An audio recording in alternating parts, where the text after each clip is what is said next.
Hello guys, welcome to our channel RP maths Gurukul. 1000 maths practice ক্লাসের আজকে আমরা উপস্থিত হয়েছি অষ্টম ক্লাস নিয়ে, 8th ক্লাস।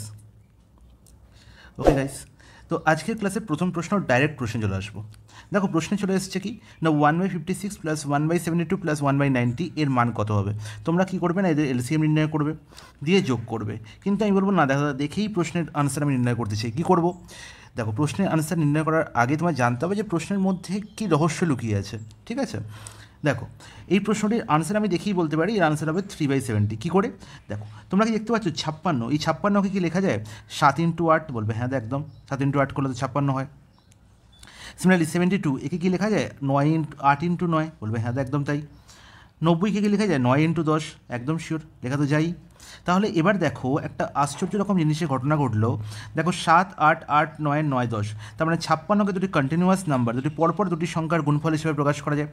72কে দুটি পরপর সংখ্যার গুণফল হিসেবে প্রকাশ করা যায়, এবং 90কেও পরপর দুটি সংখ্যার গুণফল হিসেবে প্রকাশ করা যায়। এবং এই সংখ্যাগুলোর মধ্যে একটা মিল দেখছি যে পরপর তিনটি সংখ্যা আছে, 7, 8, 9, 10, চারটি সংখ্যা আছে 7, 8, 9, 10। তাহলে এই ক্ষেত্রে আমি কীরকম লিখতে পারি? দেখো 1/56কে কী লিখবো আমি? তাহলে 1/7 × 8 লিখতে পারি। বলবে হ্যাঁ একদম।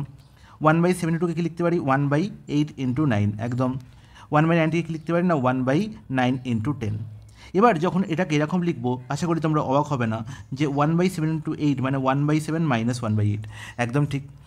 প্লাস 1/8 × 9 আছে, তাহলে এটাকে লিখতে পারি 1/8 - 1/9, ঠিক আছে।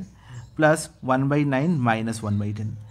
তাহলে দেখো যখন এদের মধ্যে ডিফারেন্স 9 10-এর ডিফারেন্স কত 1, 8 9-এর ডিফারেন্স কত 1, 7-এর ডিফারেন্স কত 1, তাহলে তখন আমরা একে এরকমভাবে লিখতে পারি 1/7 - 1/8। জাস্ট এর অপোজিট, এই সংখ্যাটা বিয়োগ করলে কী হবে এটাই পাবো, জাস্ট এর অপোজিট কাজ করেছি আমরা এখানে। ওকে, তো আশা করি বুঝতে কোনো অসুবিধা হয়নি।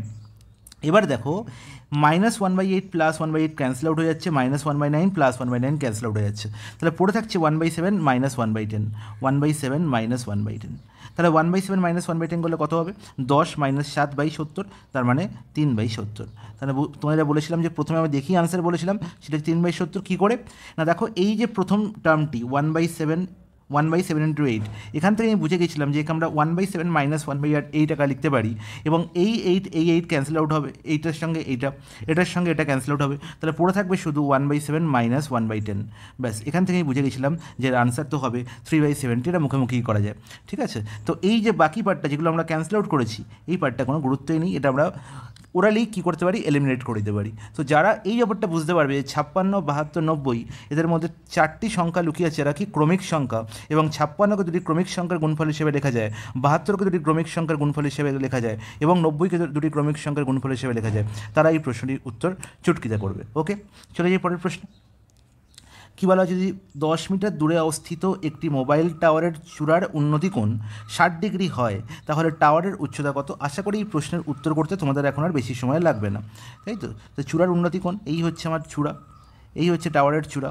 এর উন্নতি কোণ মানে আমরা এখান থেকে দেখছি, এখানে আমার চোখ আছে, ঠিক আছে। তাহলে এখান থেকে আমি দেখছি, তাহলে এই কোণটি হচ্ছে 60 ডিগ্রি বলা হয়েছে। ওকে, তাহলে বলা হয়েছে 10 মিটার দূরে স্থিত, মানে হচ্ছে এই যে ডিস্টেন্স আমার চোখ থেকে টাওয়ারের বেসের ডিস্টেন্স হচ্ছে কত 10 মিটার। নির্ণয় করতে হবে কি টাওয়ারের উচ্চতা, মানে এই হাইটটি আমরা নির্ণয় করতে হবে। তাহলে আমরা জানি যখনই 90 ডিগ্রি অ্যাঙ্গেল এখানে ক্রিয়েট হয়েছে এবং একটি 60 মানে অপরটি 30, তার মানে 30-র অপোজিটে যদি এক্স থাকে তাহলে 60-র অপোজিটে হবে x√3। আর যেখানে এক্সের ভ্যালু আমি দেখতে পাচ্ছি 10 দেওয়াই আছে, তাহলে এক্স না লিখে আমি ডাইরেক্ট লিখবো কি 10√3। তাহলে 10√3 হয়ে যাবে আমার কারেক্ট আনসার, 10√3 মিটার। অপশান 3 হয়ে যাবে প্রশ্নের সঠিক সমাধান। চলে যাই পরের প্রশ্ন। পিতার বর্তমান বয়স ছেলের বয়সের 3 গুণ। খুব ভালো কথা। যদি 15 বছর পরে পিতার বয়স পুত্রের বয়সের দ্বিগুণ হয়, তাহলে পুত্রের বর্তমান বয়স কত? তাহলে এই প্রশ্ন প্যাটার্ন তোমাদের অনেকবার করিয়েছি। আমরা কি জানি যে পিতা পুত্রের বর্তমান বয়সের ডিফারেন্স যা 10 বছর পর, 20 বছর পর, 100 বছর পরেও ডিফারেন্স একই থাকবে, কনসেপ্ট এটাই, ঠিক আছে। তো পিতার বর্তমান বয়স ছেলের বয়সে 3 গুণ বলা হয়েছে, তাহলে বর্তমানে অ্যাট প্রেজেন্ট আমি কি দেখতে পাচ্ছি ফাদার আর সনের বয়সের রেশিও হচ্ছে কত 3:1। ওকে, বলা হয়েছে 15 বছর পরে পিতার বয়স পুত্রের বয়সের দ্বিগুণ হবে, তাহলে আফটার 15 ইয়ার্স কী হয়েছে, পিতার বয়স কী হয়েছে পুত্রের বয়সের দ্বিগুণ, মানে 2:1 হয়ে গেছে। খুব ভালো কথা। তাহলে এখানে ডিফারেন্স কত দেখতে, 3 আর 1-এর মধ্যে ডিফারেন্স কত না 2, এখানে 2-এর একটা ডিফারেন্স কত না হচ্ছে 1, তাহলে 1 আর 2 তো সমান নয়, তাহলে আমাদের দুটোকে সমান করতে হবে। তাহলে 1কে আমি 2 দিয়ে গুণ করলে 2 হয়ে যাবে, তাহলে এখন 2-এর জায়গায় কত লিখবো না 2 × 2 4, আর 1-এর যে কত লিখবো না 1 × 2 2, তাহলে হয়ে গেল 4:2। তাহলে 4:2 যা 2:1ও তাই, একই ব্যাপার, শুধু আমি ডিফারেন্স সেম করার জন্য 2 দিয়ে গুণ করলাম। Is it clear? বলবে হ্যাঁ একদম ক্লিয়ার। তাহলে দেখো 3 ছিল, বর্তমানে 15 বছর পর হয়েছে কত 4, হওয়ার তো কথা নয়, ডিফারেন্স তো 15 হওয়ার কথা, কিন্তু 3 থেকে 4-এর ডিফারেন্স কত 1, তার মানে 1-এর ভ্যালু হচ্ছে 15। 1 ইউনিটের ভ্যালু কত 15 বছর। তাহলে নির্ণয় করতে হবে পুত্রের বর্তমান বয়স কত। তাহলে পুত্রের বর্তমান বয়স তো একই আমি ধরেছি, তাহলে 1 ইউনিটের ভ্যালু তো 15 বছর আমি জানি, তাহলে ডাইরেক্ট আনসার বেরিয়ে গেল যে 1 ইউনিটের ভ্যালু 15 বছর, তাই পুত্রের বর্তমান বয়স হচ্ছে কত 15 বছর। চলে যাই পরের প্রশ্ন। এ এবং বি এর মাসিক আয় ও মাসিক ব্যয়ের অনুপাত যথাক্রমে 5:6 এবং 3:4। খুব ভালো কথা। এই প্রশ্নটির আনসার তোমাদের বলবো এবং এর পেছনে একটা সুন্দর গল্পও বলবো। দেখো, মাসিক আয় এবং মাসিক ব্যয় সংক্রান্ত রেশিও এই ধরনের প্রশ্নের অনেক রকম শর্ট ট্রিক্স আছে অনেক জায়গায়, কিন্তু কোনো শর্ট ট্রিক্সে যাবে না, পরীক্ষা হলে শর্ট ট্রিক্স 100% মাথায় আসবে না। ঠিক আছে, কীভাবে সহজে তাড়াতাড়ি করবে? দেখো কী বলা হয়েছে, মাসিক আয়ের অনুপাত হচ্ছে কত 5:6, তাহলে ইনকাম রেশিও বলা হয়েছে। ইনকাম রেশিও কার কার না এ আর বি, তাহলে এ আর বি ইনকাম রেশিও কত না 5:6। ওকে, এবার কী বলা হলো না তাদের ব্যয়ের অনুপাত বলা হয়েছে 3:4। খুব ভালো কথা। যদি তারা মাসে যথাক্রমে 1800 এবং 1600 টাকা সঞ্চয় করে, তাহলে এটাই হচ্ছে অঙ্কের মেন পার্ট। যদি তারা মাসে যথাক্রমে 1800 টাকা এবং 1600 টাকা সঞ্চয় করে, তাহলে আমরা জানি ইনকাম মাইনাস সেভিংস, সঞ্চয় মানে সেভিংস ইজ ইকাল টু কি এক্সপেন্ডিচার, খরচ। তারপর এটাও বলতে পারি যে income minus expenditure is equal to saving, অথবা income minus saving is equal to expenditure. তাহলে এই পদ্ধতি যদি অবলম্বন করি, এই প্রশ্নটির আনসার করতে আমার বেশিক্ষণ সময় লাগবে না। দেখো কেন, তাহলে দেখো সেভিংস কী বলা হয়েছে 1800 টাকা, সেভিংস কত 1800 আর 1600, লিখে দাও 1800 আর 1600। ওকে, তাহলে এটাকে 5x, এটাকে 6x লিখে দাও। তাহলে 5x থেকে যদি আমি 1800 বিয়োগ করি, 5x থেকে যদি আমি 1800 বিয়োগ করি, তাহলে আমি কী পেয়ে যাব না এর সেভিংস। আর 6x থেকে যদি আমি 1600 বিয়োগ করি, তাহলে আমি কী পেয়ে যাব, তাহলে আমি পেয়ে যাব বি এর সেভিংস। আর সেই 1600 বিয়োগ তাহলে বি এর এক্সপেন্ডিচার, এ এক্সপেন্ডিচার। আর দুজনকার এক্সপেন্ডিচারের রেশিও বলা হয়েছে 3:4, এবং সেই রেশিও কত হবে 3:4। বোঝা গেল? বলবে হ্যাঁ একদম বোঝা গেছে, কোনো অসুবিধা নেই। তাহলে এবার বলো এখান থেকে কতক্ষণ সময় লাগবে তোমাদের এক্সের ভ্যালু বের করতে? বলবে 2 সেকেন্ড। আমরা তো শিখিয়ে দিয়েছেন যে একবারে কাজ করবো, 4 5 20 3 6 18, 4 5 20 3 6 18, মানে একদম ডাইরেক্ট 20 - 18 কত 2x, 4 18 7200 আর 3 16 48, তার মানে কত 7200 ওপারে চলে আসবে, তাহলে বলবো 7200 - 4800, তাহলে 7200 - 4800 করলে কত হবে? বলবে 2400, তাই তো? বলবে হ্যাঁ একদম ঠিক, কোনো অসুবিধা নেই। তাহলে এক্সের ভ্যালু কত হয়ে গেল 1200, ব্যাস সেটাই আমার জানার ছিল, অঙ্ক শেষ। তো বি এর মাসিক আয় কত, আর বি এর মাসিক আয় কত 6x, এক্সের ভ্যালু কত 1200, তাহলে 6 × 12 দ্যাট ইজ 7200, অপশন ডি হবে কারেক্ট আনসার। বোঝা গেল? বলবে হ্যাঁ একদম সুন্দর বোঝা গেছে। তাহলে বলো কোনো শর্টকাট আমি অ্যাপ্লাই করেছি কি? কোনো শর্টকাট বার করার দরকার নেই, খুব সহজ পদ্ধতিতে এই প্রশ্নের সমাধান কিন্তু করা যাবে। কোনো রকম শর্টকাট মাথায় রেখে বেকার মাথার জায়গা অকুপাই করার কী দরকার, সেই জায়গায় দুটো জিকা রাখলে কাজ হবে। চলে যাই পরের প্রশ্ন। কোশ্চেন নাম্বার 125-এ কী বলা হয়েছে, 10টি গরু অথবা 7টি মহিষ প্রত্যহ 8 ঘন্টা কাজ করে 60 দিনে একটি জমি চাষ করতে পারে। খুব ভালো কথা। তাহলে দেখো এখানে 10টি গরু অথবা 7টি মহিষ বলা হয়েছে, তাহলে এই 10টি গরু অথবা 7টি মহিষ মানেই হচ্ছে কি 10টি গরুর এফিসিয়েন্সি যা 7টি মহিষের এফিসিয়েন্সি তাই। তাহলে এর মানে আমরা বলতে পারি যে 10টি গরুর এফিসিয়েন্সি যেমন 10 কাউ ইজ ইকাল টু হচ্ছে 7 বাফেলো। It's not it? বলবে হ্যাঁ একদম ঠিক। তাহলে এখান থেকে আমরা ডাইরেক্ট বলবো যে একটি কাউ এবং একটি বাফেলোর এফিসিয়েন্সি রেশিও হচ্ছে 7/10। তার মানে একটি কাউকে আমরা 7 দিয়ে রিপ্রেজেন্ট করতে পারি, আর একটি বাফেলোকে আমরা 10 দিয়ে রিপ্রেজেন্ট করতে পারি। দ্যাটস ইট, এইটুকুই তোমায় বুঝতে হবে। তাহলে যেখানে আমরা গরু দেখবো সেখানে কী করবো 7 গুণ করে দেবো। একটা গরুর এফিসিয়েন্সি 7 হয়, 10টি গরুর এফিসিয়েন্সি 7 গুণ মানে 70। সিমিলারলি 7টি মহিষের এফিসিয়েন্সি যদি একটি মহিষের এফিসিয়েন্সি 10 হয়, তাহলে 7টি মহিষের এফিসিয়েন্সি কত হবে 7 × 10 70, সেম। তাহলে টোটাল ওয়ার্ক আমি কী করে নির্বাচন করি না এফিসিয়েন্সি ইন্টু টাইম। তাহলে এখানে 8 ঘন্টা প্রত্যেক কাজ করছে, 60 দিন কাজ করছে, তাহলে টোটাল ওয়ার্ক কত হলো না টোটাল ওয়ার্ক হয়ে গেল আমার 70 × 8 × 60। তাহলে এই টোটাল ওয়ার্ক যদি কারা করছে, যদি 25টি গরু করে ও 14টি মহিষ করে, তাহলে আমরা জানি যে একটি গরুর এফিসিয়েন্সি কত 7 এবং একটি মহিষের এফিসিয়েন্সি হচ্ছে 10। তাহলে 25টি গরুর এফিসিয়েন্সি কত হবে, তাহলে 25কে 7 দিয়ে গুণ করে দাও, তাহলে 25 × 7 করলে কত হয় না 25 × 7 প্লাস 14টি মহিষের এফিসিয়েন্সি কত 14 × 10, তাহলে এই যে কাজটা করল, এই যে আমি এখানে পেন পেপারের কাজটা করলাম, এটা তোমায় করতে হবে, জাস্ট তোমায় বোঝানোর জন্য করলাম যে আলটিমেট আমরা নির্ণয় করছি কি এফিসিয়েন্সি। তাহলে 25 × 7 মানে কত, 135, আর 14 × 10 মানে 140, আর 135 প্লাস 140 হবে কত, 135 প্লাস 140 মানে 140 280, 280 থেকে 5 কম 275, ইজ নট ইট? বলবে হ্যাঁ একদম ঠিক, কোনো অসুবিধা নেই। তাহলে দেখো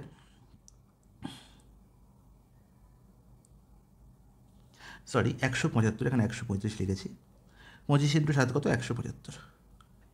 তাহলে 175 140 করলে কত হচ্ছে না, 170 প্লাস 140 মানে হচ্ছে 310 আর 315, ইটস নট ইট? বলবে হ্যাঁ একদম ঠিক। তাহলে 315 এফিসিয়েন্সি নিয়ে 12 ঘন্টা, কত ঘন্টা, 12 ঘন্টা কাজ করে তার নগুণ কাজ, মানে এই যে কাজটা বেরিয়েছিল তার নগুণ কাজ করতে কত সময় লাগবে, তার মানে কাজটা হয়ে গেল কি ইনটু 9। তাহলে আলটিমেট কত এফিসিয়েন্সি নিয়ে কাজ করছি এখন না, 315 এফিসিয়েন্সি নিয়ে তার সঙ্গে 12 ঘন্টা এক্সট্রা যোগ হয়ে যাবে, 12 × 12 গুণ। তাহলে এই হচ্ছে আমার টোটাল এফিসিয়েন্সি নিয়ে কাজ করছি, কত সময় লাগবে, তাহলে সময় বেরিয়ে গেল।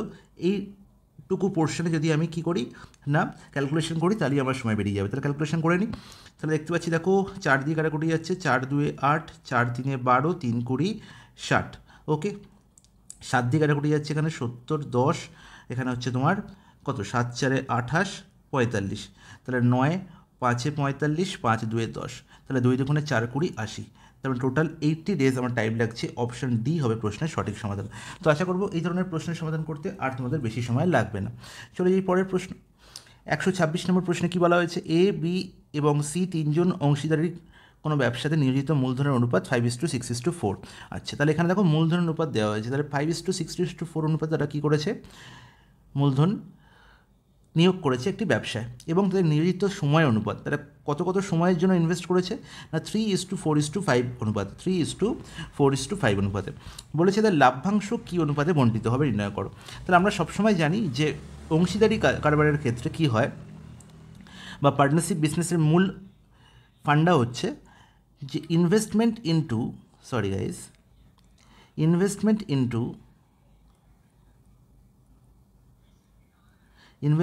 ইনটু কি টাইম ইজিক্যাল টু হচ্ছে প্রফিট। তাহলে এই হচ্ছে আমার মূল মন্ত্র। তাহলে দেখো আমি দেখতে পাচ্ছি তিনজন এখানে ব্যবসায়ী আছে, এ বি এবং সি, তাদের মূলধনের অনুপাত মানে ইনভেস্টমেন্টের রেশিও কত বলা হয়েছে না 5:6:4, ইজ নট ইট? বলবে হ্যাঁ একদম ঠিক। টাইম অনুপাত কী বলা হয়েছে না 3:4:5। তাহলে নির্ণয় করতে হবে আমাকে প্রফিট। তাহলে আমরা কী জানি প্রফিট কী করে নির্ণয় করি না, প্রফিট হয়ে যায় ইনভেস্টমেন্টের সঙ্গে টাইম গুণ করে। তাহলে 5 × 3 গুণ করে কত হবে 15, 6 × 4 গুণ করে কত হবে 24, 4 × 5 গুণ করে কত হবে 20। তাহলে 15:24:20 হয়ে যাবে কি এদের প্রফিট রেশিও। ডাইরেক্ট আনসার, কোনো কিছু করার দরকারই নেই। তাহলে 15:24 কথা দেখতে পাচ্ছি না অপশান এতে, তাহলে অপশান এ হয়ে যাবে প্রশ্নের সঠিক সমাধান। দেখো কতক্ষণ টাইম লাগলো, হার্ডলি তোমার 5 সেকেন্ড টাইম লাগবে প্রশ্নটির সমাধান করতে। ওকে, পেন পেপার টাচ না করি, জাস্ট এখান থেকেই তুমি আনসার নির্ণয় করতে ফেলতে পারবে। চলে যাই পরের প্রশ্ন। কোশ্চেন নাম্বার 127 কী বলা হয়েছে, প্রদত্ত সংখ্যাগুলির গড় নির্ণয় করো। আচ্ছা, দেখতে পাচ্ছি এখানে 566, 455, 231, 678, 999, 342, 715, এই 7টি সংখ্যার গড় নির্ণয় করতে বলা হয়েছে। তোমরা জানো যে গড় নির্ণয় করার জন্য আমি তোমাদের ডেভিয়েশন মেথড অলরেডি শিখিয়ে রেখেছি, যে ডেভিয়েশন মেথডে কী করে গড় নির্ণয় করা যায়। ঠিক আছে, কী করে নির্ণয় করা হয়, আমি দেখব এই সংখ্যাগুলোর মধ্যে হাইয়েস্ট সংখ্যা কে আছে, লোয়েস্ট সংখ্যা কে আছে। হাইয়েস্ট কত 999, লোয়েস্ট কত 231। আমি তোমাদের বলেছি এই হাইয়েস্ট আর লোয়েস্টের মাঝামাঝি কোনো একটা সংখ্যা হবে কি এদের গড় বা অ্যাভারেজ। ওকে, তাহলে 999 231-এর মধ্যবর্তী যে কোনো একটা সংখ্যা তুমি ধরতে পারো, এবং সেই সংখ্যার থেকে তুমি কী নির্ণয় করবে না এই প্রত্যেকটা সংখ্যার ডেভিয়েশন নির্ণয় করবে, এবং ডেভিয়েশন নির্ণয় করার পর তুমি কী করবে নেট ডেভিয়েশন নির্ণয় করবে। নেট ডেভিয়েশন যদি আমার কী থাকে না 0 থাকে, তাহলে তুমি যে সংখ্যাটা তুমি ধরে নেবে এখানে অ্যাভারেজ, তুমি ধরলে সাপোজ 500, দেখতে পাচ্ছি 4টি অপশান প্রত্যেকটা 500 কাছাকাছি, তুমি ধরলে কি 500, তাহলে 500 ধরার পর যদি বা 555 ধরলে, সাপোজ তুমি 555 ধরলে, তাহলে 555 ধরলে তুমি কারেক্ট অ্যাভারেজ। তাহলে প্রত্যেকটা সংখ্যার তলায় তুমি 55 লিখে দাও, এবং প্রত্যেকটা সংখ্যার থেকে ডেভিয়েশন বা ডিফারেন্স নির্ণয় করো। এই ডিফারেন্স নির্ণয় করার পর সেই ডিফারেন্সগুলোর সাম হয়ে যাবে নেট ডেভিয়েশন। যদি নেট ডেভিয়েশন 0 হয় তাহলে আমি যেটা ধরেছি মানে 555 হয়ে যাবে কারেক্ট অ্যাভারেজ। যদি নেট ডেভিয়েশন প্লাসে আসে প্লাস সামথিং এলো, তাহলে আমায় কী করতে হবে না এই যত আমার প্লাস এলো ডেভিয়েশন, সেই ডেভিয়েশন আমাকে সবার মধ্যে সমান ভাগ করতে হবে, মানে 7 দিয়ে ভাগ করতে হবে। ঠিক আছে, তারপর যেটা পাবো সেটা আমি কি করব, এই যেটা ধরেছিলাম 555 সঙ্গে তার সঙ্গে অ্যাড করে দেবো, তাহলে সেটাই হবে আমার কারেক্ট অ্যাভারেজ। যদি আমার ডেভিয়েশন নেট ডেভিয়েশন মাইনাসে আসে, সেটাও আমি কি করব, প্রত্যেকের মধ্যে সমানভাবে ভাগ করে দেবো, মানে 7 দিয়ে ভাগ করে দেবো। তারপরে যেটা পাবো সেটাই আমি কি করব, 555 থেকে বিয়োগ করব। তাহলে নেট ডেভিয়েশন প্লাস এলে 27 প্লাস 555, নেট ডেভিয়েশন যদি মাইনাসে আসে তাহলে 27 যেটা বেরোবে সেটা মাইনাস হয়ে যাবে 555 থেকে। তাহলে এই পদ্ধতিতে আমি খুব সহজেই আমি কী করতে পারি না, এই সংখ্যাগুলোর গড় নির্ণয় করতে পারি, যেটা তোমাদের আমি অলরেডি শিখিয়ে রেখেছি। যারা অ্যাভারেজের চ্যাপ্টার ক্লাস এখনও দেখোনি তারা আরপি ম্যাথস গুরুকুলের মধ্যে গিয়ে আমাদের প্লেলিস্ট থেকে অ্যাভারেজ একদম কমপ্লিট প্লেলিস্ট বানানো আছে, সেখান থেকে তোমরা কমপ্লিট অ্যাভারেজ একবার দেখে নাও, তোমাদের অ্যাভারেজ সংক্রান্ত সমস্ত প্রশ্নের সলিউশন খুব সহজে হয়ে যাবে। এবার বলবো তোমাদের এক্সাম হল অ্যাপ্রোচ। তোমরা এই প্রশ্নটা দেখে পরীক্ষায় সহজে জাস্ট 10 সেকেন্ডের মধ্যে প্রশ্ন কী করে আনসার করবে। দেখো, ইউনিট ডিজিট দিয়ে খুব সহজে এই প্রশ্নের সমাধান করাটা সম্ভব, খুব ভালো করে বুঝবে। ডেভিয়েশন তোমরা অলরেডি শিখে রেখেছি, তোমরা একবার ট্রাই করো, আমি এভাবে বললাম, করে আমাকে কমেন্টে জানাবে যে তোমরা 555 ধরে আনসার করতে পারছো কিনা, বা 500 ধরে, যে কোনো এই 4টে অপশান যে কোনো একটা অপশান নিয়ে, বা 500 নিয়েও কাজ করতে পারো, যে কোনো অপশান তুমি হাইয়েস্টের লোয়েস্টের মাঝামাঝি কোনো একটা সংখ্যা নিয়ে করবে। ঠিক আছে, এই সময় তোমাদের শেখাই এবার যে এক্সাম হল অ্যাপ্রোচ কী করে করবো। খুব সহজে 10 সেকেন্ডের প্রশ্নের সলিউশন হবে।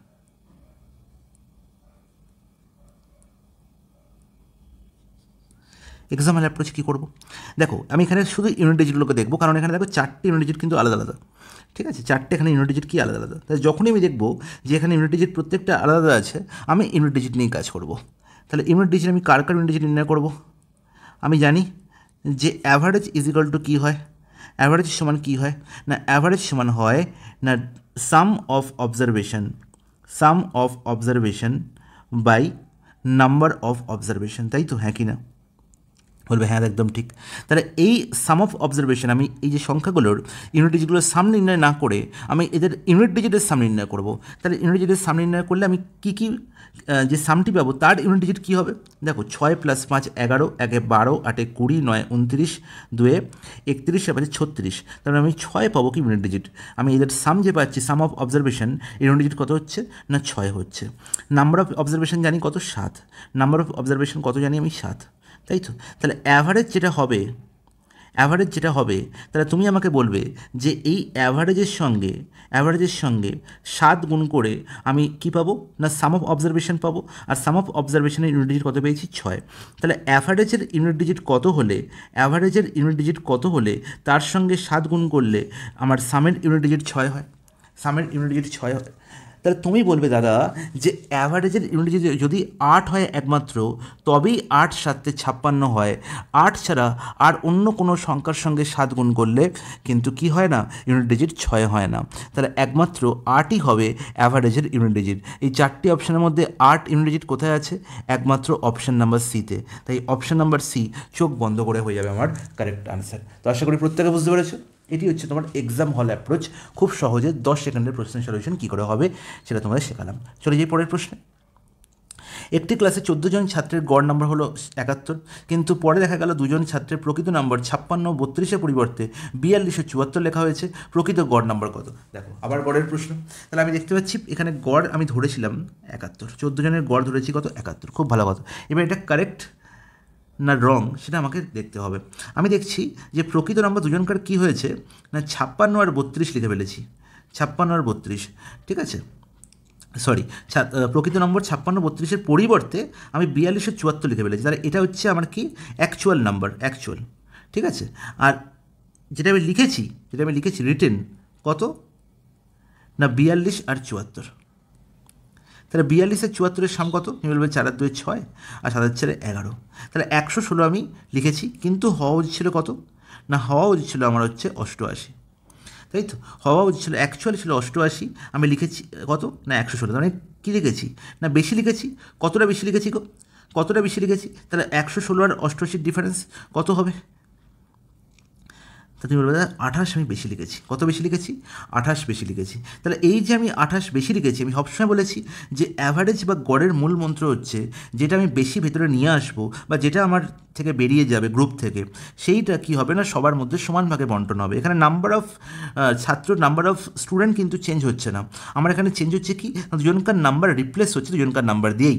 তাই নাম্বার কিন্তু, নাম্বার অবজারভেশন কিন্তু সেম থাকছে। তাহলে এই যে 28 আমি এক্সট্রা লিখেছি, সেই 28টা আমায় কী করতে হবে, সবার মধ্যে মানে 14 জনের মধ্যে সমানভাগে ভাগ করে দিতে হবে। তাহলে প্রত্যেকের কাছ থেকে কত করে কম হবে না 2 করে আমার মাইনাস হবে, 2 করে। তাহলে অ্যাকচুয়াল যে আমি 71 অ্যাভারেজ লিখেছিলাম সেটি আমি ভুল লিখেছিলাম। অ্যাকচুয়ালি হওয়া উচিত ছিল কত না 71 minus 2, 71 minus 2 and that is 69। তাহলে 69 হয়ে যাবে এদের কারেক্ট অ্যাভারেজ। অপশান সি হবে প্রশ্নের সঠিক সমাধান। চলে যাই পরের প্রশ্নে। বলছে এ ও বি পৃথকভাবে একটি কাজ যথাক্রমে 25 দিন ও 20 দিনে করতে পারে। খুব ভালো কথা। তাহলে এ একটি কাজ করছে কত দিনে? 25 দিনে। আর বি কাজ করছে 20 দিনে। তাহলে 25 আর 20-র এলসিএমই হচ্ছে কি টোটাল ওয়ার্ক। তাহলে 25 আর 20 এলসিএম কত? 100।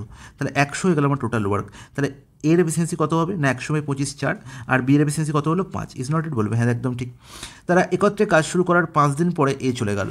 তাহলে 5 দিন তারা একত্রে কাজ করেছে, মানে 4 + 5 9, 9 × 5 45 ইউনিট কাজ অলরেডি হয়ে গেছে। তাহলে পড়ে আছে কত? রিমেনিং ওয়ার্ক কত? রিমেনিং ওয়ার্ক হচ্ছে 100 - 45, that is 55। Is not it বলবে, হ্যাঁ একদম ঠিক। এবার দেখো কী বললো না কে চলে গেছে না 5 দিন পরে এ চলে গেছে। খুব ভালো কথা। তাহলে বাকি কাজ বি একা শেষ করেছে। তাহলে বি কতদিনে বাকি কাজ শেষ করলো? তাহলে এই যে রিমেনিং ওয়ার্ক বাকি কাজ সেটা কে শেষ করেছে? বি। বি এর এফিসিয়েন্সি কত? 5। তাহলে 55/5 করলে আমি পেয়ে যাবো কি বি এর কদিন সময় লাগছে? তাহলে 55/5 করলে আমি কত পাই? 11। তার মানে 11 দিন টাইম লাগবে বি এর বাকি কাজ শেষ করতে। অপশান সি হয়ে যাবে প্রশ্নের সঠিক সমাধান। তাহলে চলে যাই পরের প্রশ্ন। Question number 130। কী বলা হয়েছে? এ একটি কাজ 20 দিনে করতে পারে। 4 দিন কাজ করার পর এ চলে গেল, বি বাকি কাজ 12 দিনে শেষ করলো। তাহলে সম্পূর্ণ কাজ করতে বি এর কদিন সময় লাগবে সেটা আমরা নির্ণয় করতে হবে। তো এই ধরনের প্রশ্ন অনেক রকম উপায়ে সলিউশন করা যায়। দেখো তোমরা ছোটোবেলা থেকে শিখে এসছো কি যে কাজ বলা নেই, মানে ধরে নেবো কি টোটাল ওয়ার্ক হচ্ছে 1 অংশ। তার মানে এ 20 দিনে করছে কত অংশ না এ 20 দিনে করছে 1 অংশ কাজ, ঠিক আছে, বা 1 পার্ট ওয়ার্ক। তাহলে এ 4 দিন কাজ করেছে, তাহলে 4 দিনে সে কত মিনিট কাজ করবে না 4 এর 20 অংশ, তাই তো। তাহলে 4 এর 20 মানে কত? 1 এর 5। তার মানে টোটাল ওয়ার্ক ছিল 1 অংশ, হয়ে গেল 1 এর 5। তাহলে রিমেনিং ওয়ার্ক কত না রিমেনিং ওয়ার্ক হচ্ছে 4 এর 5। আর এই 4 এর 5 অংশ হচ্ছে কত দিনে না 12 দিনে। 4 এর 5 অংশ হচ্ছে কত দিনে না 12 দিনে। কে করছে না বি। তাহলে বি যদি পুরো কাজ করে মানে 1 অংশ কাজ কতদিন সময় লাগবে না 12 × 5/4। আর 12 × 5/4 করলে কত পাবো না 15 ডেজ। ব্যাস আনসার বেরিয়ে গেল। তো এটা হচ্ছে কনভেনশনাল মেথড যেটা আমরা ছোটোবেলা থেকে শিখে এসেছি, ঠিক আছে। এবার এই প্রশ্নের সমাধান আমি অন্যরকমভাবেও করতে পারি। যেমন কি দেখো আমরা কি জানি যে দিন সংখ্যা যা থাকবে তার এলসিএম করলে আমরা কী পাই? টোটাল ওয়ার্ক পাই। তাহলে এখানে দুটি দিন আমি দেখতে পাচ্ছি। একটি হচ্ছে 4 দিন বাদ দাও, এর দিন দেখতে পাচ্ছি 20, কারণ এই 4 দিন এ কাজ করেছে। আর বি এর দিন দেখতে পাচ্ছি 12। তাহলে 20 12 এলসিএম করবো। 20 12 এলসিএম হচ্ছে টোটাল ওয়ার্ক। তাহলে টোটাল ওয়ার্ক কত হয়ে যাবে না টোটাল ওয়ার্ক হচ্ছে 60 ইউনিট ওয়ার্ক।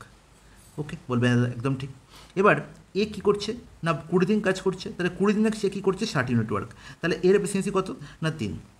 তাহলে 3 দিন সে 4 দিন কাজ করেছে, তাহলে 4 দিনে কত ইউনিট ওয়ার্ক হয়েছে না 3 ইউনিট 4 মানে হচ্ছে 12 ইউনিট ওয়ার্ক সে করেছে এই 4 দিনে। তাহলে রিমেনিং ওয়ার্ক কত? রিমেনিং ওয়ার্ক হয়ে যাবে 60 - 12 দ্যাট ইজ 48। তাহলে এই 48 ইউনিট ওয়ার্ক কে করেছে না বি করেছে কত দিনে 12 দিনে। তাহলে বি এর এফিসিয়েন্সি কত বেরোবে না 48/12 দ্যাট ইজ 4। ওকে, এবার আমার নির্ণয় করতে হবে কি পুরো কাজটি করতে কত সময় লাগবে। তাহলে পুরো কাজ কত 60, তাহলে 60/4 হয়ে যাবে আমার কারেক্ট আনসার। কারণ কি টোটাল ওয়ার্ক বাই এফিসিয়েন্সি হয়ে যায় কি টাইম, তাহলে 60/4 দ্যাট ইজ কত 15। তাহলে 15 ডেজে আমাদের কী হবে না পুরো কাজটি শেষ হবে। তাহলে এই মেথডেও কিন্তু আমরা করতে পারি এই ধরনের প্রশ্ন। দুটো মেথডই দেখে রাখলাম, যেটা তোমাদের মনে হবে সেটা তোমরা অ্যাপ্লাই করতে পারো, কোনো ব্যাপার না। চলে যাই পরের প্রশ্ন। একটি খালি ট্যাঙ্ক এ ও বি দ্বারা যথাক্রমে 12 ও 15 মিনিটে ভর্তি হয়। আচ্ছা, তাহলে এ ভর্তি করছে 12 মিনিটে, বি ভর্তি করছে কত 15 মিনিটে। একদম ঠিক কথা।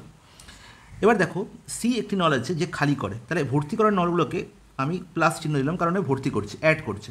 আর সি করছে কি খালি করছে, আমি মাইনাস চিহ্ন দিলাম।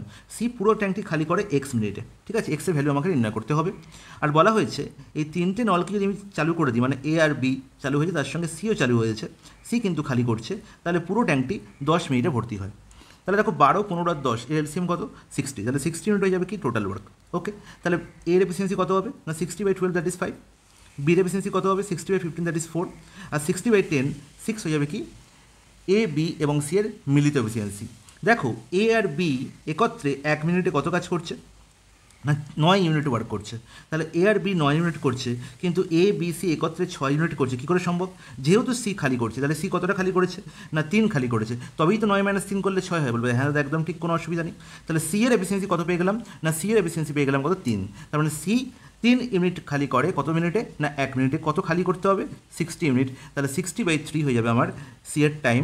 সি পুরো ট্যাঙ্কটি কত সময় খালি করবে, মানে এক্সের ভ্যালু। তাহলে এক্স ইজিক্যাল টু কত, 60/3, that is 20 minute. Option C হয়ে যাবে প্রশ্নের সঠিক সমাধান। Is it clear? বলবে হ্যাঁ একদম ক্লিয়ার, কোনো অসুবিধা নেই। চলে যাই পরের প্রশ্ন। দারুণ একটি প্রশ্ন। এই প্রশ্নটি কিন্তু সেকেন্ডে তোমরা আনসার করতে পারবে, কিন্তু এর পিছনের রহস্য তোমাকে জানা দরকার আগে, ঠিক আছে? এই প্রশ্নটির পিছনে ব্যাকগ্রাউন্ড তোমার জানা দরকার, নাহলে কিন্তু মনে থাকবে না। খুব ভালো করে বুঝবে। দুই ব্যক্তি দুটি স্থান থেকে একই সময় বিপরীত স্থান দুটোর উদ্দেশ্যে পরস্পর অভিমুখে যাত্রা শুরু করে। খুব ভালো কথা। তার মানে এই হচ্ছে আমার একটা স্থান, আর এই হচ্ছে একটা স্থান, ঠিক আছে? তাহলে এখান থেকে একজন ব্যক্তি যাত্রা শুরু করলো কোন দিকে, না এদিকে যাচ্ছে, ঠিক আছে? এদিকে যাচ্ছে। আর একজন ব্যক্তি এদিকে যাচ্ছে। এবার কি বলা হলো, তারা মিলিত হওয়ার 4 ঘন্টা ও 9 ঘন্টা পরে গন্তব্যস্থলে পৌঁছায়। তার মানে কি, কোনো একটা জায়গায় মিলিত হয়েছে, সাপোজ এই জায়গায় মিলিত হয়েছে, ঠিক আছে? তাহলে এই ব্যক্তি মানে ধরো এটা হচ্ছে এ ব্যক্তি, এটা হচ্ছে বি ব্যক্তি। এ ব্যক্তি কী হলো, না এখানে এলো, ঠিক আছে? বি ব্যক্তিও কী হলো, এখানে এলো, তারা মিলিত হলো, ঠিক আছে? এবার মিলিত হওয়ার পরে কী হলো, না এই বাকি দূরত্ব গেল কত ঘন্টায়, না 4 ঘন্টায়, ওকে?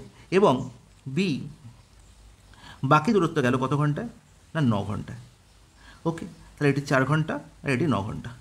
নির্ণয় করতে বলা হয়েছে প্রথম ব্যক্তির গতিবেগ যদি 12 কিমি/ঘন্টা হয়, তাহলে দ্বিতীয় ব্যক্তির গতিবেগ কত। আমি সেকেন্ড আনসার করতে পারি। সেকেন্ডে কী করে, আমরা মনে রাখতে হবে যে যদি মিট করার পরে, এটা হচ্ছে মিটিং প্লেস, ঠিক আছে? মিট করার পরে দুজনকার টাইম দেওয়া থাকে, তাহলে মনে রাখবো যে S1/S2 হবে, দুজনকার স্পিডের রেশিও হবে root over of T2/T1, root over of T2/T1। Is not it? এখানে T2 কি, না 9, আর T1 কি 4, ওকে? তাহলে T2 কত বেরোলো, 9, না রুট ওভার 9 মানে কত, 3, আর রুট ওভার 4 মানে 2। তাহলে স্পিড রেশিও কত বেরো গেলো, 3:2। যেখানে বলা হয়েছে প্রথম ব্যক্তির গতিবেগ 12, মানে 3 এর ভ্যালু কত বলা হয়েছে, 12, কত গুণ, 4 গুণ। তাহলে 2 এর 4 গুণ করলে কত হবে, 8। অপশান ডি হবে প্রশ্নের সঠিক সমাধান। 1 সেকেন্ডের প্রশ্নের সলিউশন হয়ে যাবে, কোনো অসুবিধা নেই। কিন্তু এটা মনে রাখতে হবে যেটা হলো কী করে। এই হলো কী করে জানাটা না থাকলে কিন্তু পরবর্তীকালে সমস্যা হতে পারে, কারণ এখানেই শেষ নয় এই প্রশ্ন থেকে আরও অনেক রকমের প্রশ্ন আসতে পারে। কনসেপ্ট বুঝে নিয়ে একবার দেখো। ধরো এই 4 ঘন্টা 9 ঘন্টাকে তুমি অমিট করে দাও।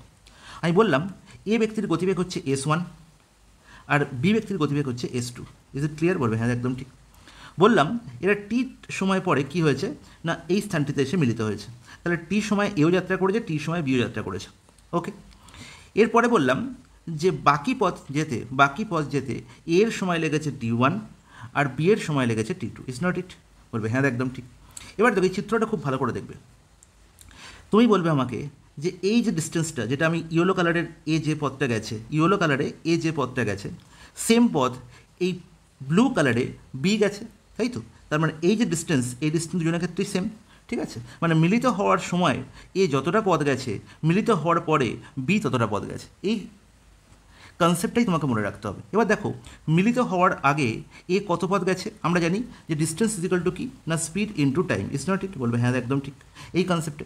তাহলে এ দেখো মিলিত হওয়ার আগে S1 ইন্টু টি এই ডিস্টেন্স গেছে, তাহলে S1t ডিস্টেন্স যাচ্ছে এ, এবং মিলিত হওয়ার পরে বি কতটা ডিস্টেন্স যাচ্ছে, তাহলে বি দেখতে পাচ্ছি মিলিত হওয়ার পরে বাকি পথ T2 সময় যাচ্ছে, যেখানে বি এর স্পিড হচ্ছে S2। তাহলে S1t equal to S2t2। Is it clear? বলবে হ্যাঁ একদম ক্লিয়ার, কোনো অসুবিধা নেই। দুজনের ক্ষেত্রেই কমন কি, দুজনের ক্ষেত্রেই কমন হচ্ছে টি, মিলিত হওয়ার টাইম। টি সময় এও মিলিত হয়, টি সময় এও এই স্থানে মিলিত হয়, তাহলে টি হচ্ছে কমন। তাহলে টি এর ভ্যালু এখান থেকে নির্ণয় করে নাও। টি এর ভ্যালু কত বেরোলো, না S2t2/S1। Is not it? বলবে হ্যাঁ একদম ঠিক, কোনো অসুবিধা নেই। তাহলে এই জায়গাটা কিন্তু খুব ইম্পর্টেন্ট, ওকে? সিমিলারলি এবার দেখো এই পথটায় চলে এসো, যেখানে দেখো যে পথটা বি ইয়েলো কালারে গেছে, সেম পথ এ গেছে পিঙ্ক কালারে, ঠিক আছে? তাহলে এই পথটার আলটিমেট কত ডিস্টেন্স, না দেখো S1 স্পিডে T1 টাইমে গেছে, তার মানে S1 T1 ডিস্টেন্স গেছে। আর এই পথটা টি সময় গেছে কে, বি, তার স্পিড কত, S2, তার মানে এটি হচ্ছে S2t। Is it clear? বলবে হ্যাঁ একদম ঠিক। তাহলে আমি বলবো কি, না S2t ইজিক্যাল টু S1t1। তাহলে এখান থেকে আমি কী পেতে পারি, না এখান থেকে আমি পেতে পারি কি, না টি এর ভ্যালু,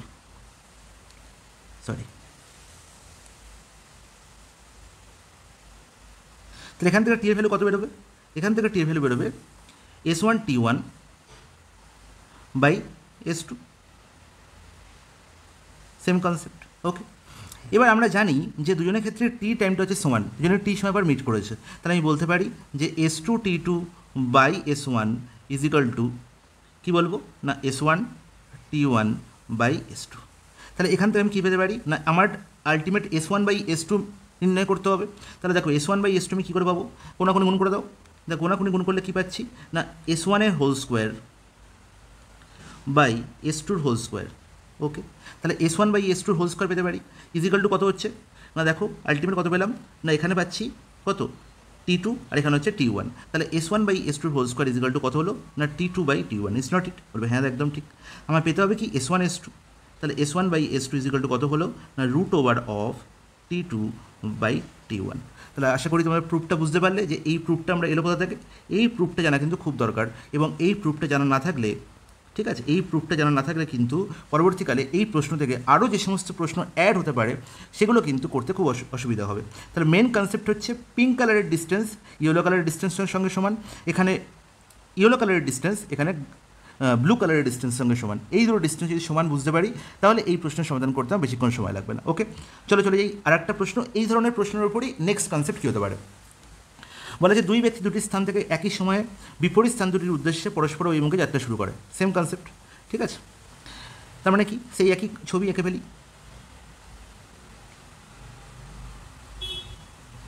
এবার দেখো এরা কি করলো, এখান থেকে এ যাত্রা শুরু করলো, এখান থেকে বি যাত্রা শুরু করলো। ওকে, এবার কি হলো, তারা মিলিত হওয়ার 9 ঘন্টা 16 ঘন্টা পরে গন্তব্যস্থলে পৌঁছায়। মিলিত হলো এরম জায়গায়। এবার মিলিত হওয়ার পরে 9 ঘন্টায় এ বাকি পথ গেল আর 16 ঘন্টায় বি বাকি পথ গেল। ওকে, নির্ণয় করতে কী বলা হয়েছে? প্রথম ব্যক্তির গতিবেগ 16 কিমি/ঘন্টা হলে স্থান দুটির মধ্যে দূরত্ব কত? তাহলে দেখো আমরা এই যে জানি যে এই ডিস্টেন্সটার সঙ্গে মানে কি এ 9 ঘন্টায় যে ডিস্টেন্স গেছে, বি এই যে মিলিত হওয়ার সময় মানে ধরলাম টি সময় পর মিলিত হয়েছে, তাহলে টি সময় বি সেম ডিস্টেন্স গেছে। সিমিলারলি এ টি সময় যে ডিস্টেন্স গেছে 16 মিনিটে বি সেম ডিস্টেন্স গেছে। তাহলে এই দুটো জায়গা আমার মনে রাখতে হবে, তাহলেই প্রশ্নের আনসার শেষ। আর আমরা জানি যে S1 বাই S2 হয়ে যাবে, S1 বাই S2 হয়ে যাবে কি root over of T2 by T1, যেখানে T2-র ভ্যালু কত 16, T1-এর ভ্যালু কত 9, আর রুট 16 বাই 9 করলে কত পাবো না 4/3। বলা হয়েছে প্রথম ব্যক্তির গতিবেগ 16, মানে 4-এর ভ্যালু কত বলা হয়েছে 16, তাহলে কত গুণ 4 গুণ, তাহলে 3-এর ভ্যালু কত হবে 12, তাহলে 16 আর 12 আমি পেয়ে গেলাম, ব্যাস গল্প শেষ। এবার দেখো S1-এর বেগ কত 16, তাহলে প্রথম ব্যক্তি মানে এর বেগ কত 16, তাহলে 16 স্পিডে 9 ঘন্টায় সে কত ডিস্টেন্স গেছে, তাহলে 16 × 9, আর বি 12 স্পিডে 16 মিনিটে কত গেছে, আচ্ছা এখানে ঘন্টা আছে, অবশ্যই ঘন্টা আছে, সরি, তাহলে আলটিমেট 16 × কি 12, ব্যাস গল্প শেষ। এবার আমাকে বলো এই দুটি স্থানের দূরত্ব কত? তুমি বলবে দাদা 9 × 16 প্লাস 16 × 12, তাহলে 16 কমন চলে গেল, তাহলে টোটাল ডিস্টেন্স আমি পেয়ে গেলাম। 16 কমন চলে গেলে কী হলো 9 + 12, আর 12 9 কত 21, তাহলে 16 × 21 হয়ে যাবে আমার correct answer. R 16 × 21 is equal to কত হবে না 336। যদি পুরো গুণ করার দরকার নেই, দেখো ইউনিট ডিজিট কত 6 × 1 6, তাহলে একমাত্র 6 ইউনিট ডিজিট অপশান এতেই দেখতে পাচ্ছি, তাহলে অপশান এ হয়ে যাবে প্রশ্নের সঠিক সমাধান। তো এই কনসেপ্ট যদি জানা থাকে না, জীবনেও এই প্রশ্নের সমাধান করতে আর কোনো অসুবিধা হবে না। তো এই দুটো প্রশ্নই দেখালাম, গোল্ডেন প্রশ্ন, পরীক্ষায় প্রায়ই আসতে থাকে। ঠিক আছে, কারেক্ট অ্যাপ্রোচ জানা থাকলে প্রশ্নের সমাধান করতে কোনো অসুবিধা, যে কোনো ধরনের প্রশ্ন কেন থাকুক না কেন এই কনসেপ্টের উপর চলে আসবে। ওকে, চলে যাই পরের প্রশ্ন। এক্স এবং ওয়াই উভয়কেই এমনভাবে 90 কিমি দূরত্ব অতিক্রম করতে হবে যাতে ওয়াইয়ের গতিবেগ এক্সের তুলনায় বেশি হয়। খুব ভালো কথা। তাহলে এক্স এবং ওয়াইকে উভয়কেই কি 90 কিমি দূরত্ব অতিক্রম করতে হচ্ছে। ঠিক আছে, তাহলে এই হচ্ছে আমার 90 কিলোমিটার ডিস্টেন্স। সাপোজ এখান থেকে এক্সও যাচ্ছে, এখান থেকে ওয়াই যাচ্ছে, দুজনকেই আমার কী করতে হচ্ছে না এক্স ওয়াই দুজনকেই কী করতে হচ্ছে না 90 কিমি দূরত্ব অতিক্রম করতে হচ্ছে। বলা হয়েছে কি কন্ডিশন কী দেওয়া আছে, কন্ডিশন বলা হয়েছে যে ওয়াইয়ের গতিবেগ এক্স তুলনায় বেশি হবে। তাহলে ওয়াইয়ের গতিবেগ কী হবে এক্সের তুলনায় বেশি, তাহলে আমি বলবো ওয়াইয়ের ধরো এক্সের স্পিড বলা হলো S1 আর ওয়াইয়ের স্পিড বললাম S2, তাহলে বলবো কি ওয়াই গ্রেটার দ্যান এক্স, তার মানে কি S2 greater than S1, S2 greater than কী হয়ে যাবে না S1 হয়ে যাবে। তাহলে এটা হচ্ছে ফার্স্ট কন্ডিশন। ওকে, এবার কি বলা হলো, তাদের গতিবেগের যোগফল 100 কিমি পার ঘন্টা। খুব ভালো কথা, মানে S1 plus S2 is equal two বলা হয়েছে কত, 100 কিলোমিটার পার ঘন্টা। ওকে, এবার কি বলা হলো না, তা উভয়ের মোট সময় লাগছে কত, 3 ঘন্টা 45 মিনিট। তাহলে 90 কিমি ডিস্টেন্স যাচ্ছি আমি, তাহলে 90 কিমি ডিস্টেন্স যেতে S1 স্পিডে কত সময় লাগবে, আমরা জানি কি distance by speed is equal to time. আর 90 কিমি যেতে S2 স্পিডে কত টাইম লাগবে, না 90 by S2। R total time কত বলা হয়েছে, না 3 ঘন্টা 45 মিনিট। আর এই 3 ঘন্টা 45 মিনিটকে আমি কী করতে পারি, ঘন্টায় ট্রান্সফার করতে পারি। 45 মিনিটকে ঘন্টায় করলে কী করবো, 45/60। আর 45/60 মানে কত, 15 দিয়ে কাটাকুটি আছে, 3/4 ঘন্টা। তাহলে 3 পূর্ণ 3/4 ঘন্টা। তাহলে 4 3 12 আর 3 15/4, তাহলে 15/4 ঘন্টা। তাহলে ইজিক্যাল টু কত, 15/4 ঘন্টা। ব্যাস, গল্প শেষ। এবার দেখো এই পার্ট থেকে খুব দেখো 90 কমন চলে যাচ্ছে, তাহলে আলটিমেট কী হলো, 15 6 90, তাই তো। 90 কমন চলে গেলে কী হলো, না S1 plus S2 by S1 S2, বাইরে কি 15 দিয়ে 90 কেটে লাস্টে 6 পড়ে আছে, ইজিক্যাল টু কত, না 1/4।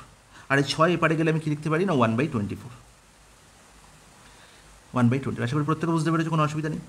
এবার দেখো S1 প্লাস S2 ভ্যালু তো বলা আছে, S1 প্লাস S2 ভ্যালু কত বলা আছে, না S1 প্লাস S2 ভ্যালু বলা হয়েছে 100। তাহলে আমি 100 লিখে দিই, এই 100 লিখে দিই এই জায়গায় যদি 100 লিখে দিই, তাহলে আমি বলতে পারি যে S1 into S2 is equal to কি 24 ইন্টু 100। ইজ নট ইট, বলবে হ্যাঁ একদম ঠিক। নির্ণয় করতে হবে কি, না XY এর গতিবেগ অনুপাত কত, মানে S1 আর S2 ভ্যালু আমাকে নির্ণয় করতে হবে। ইজ নট ইট।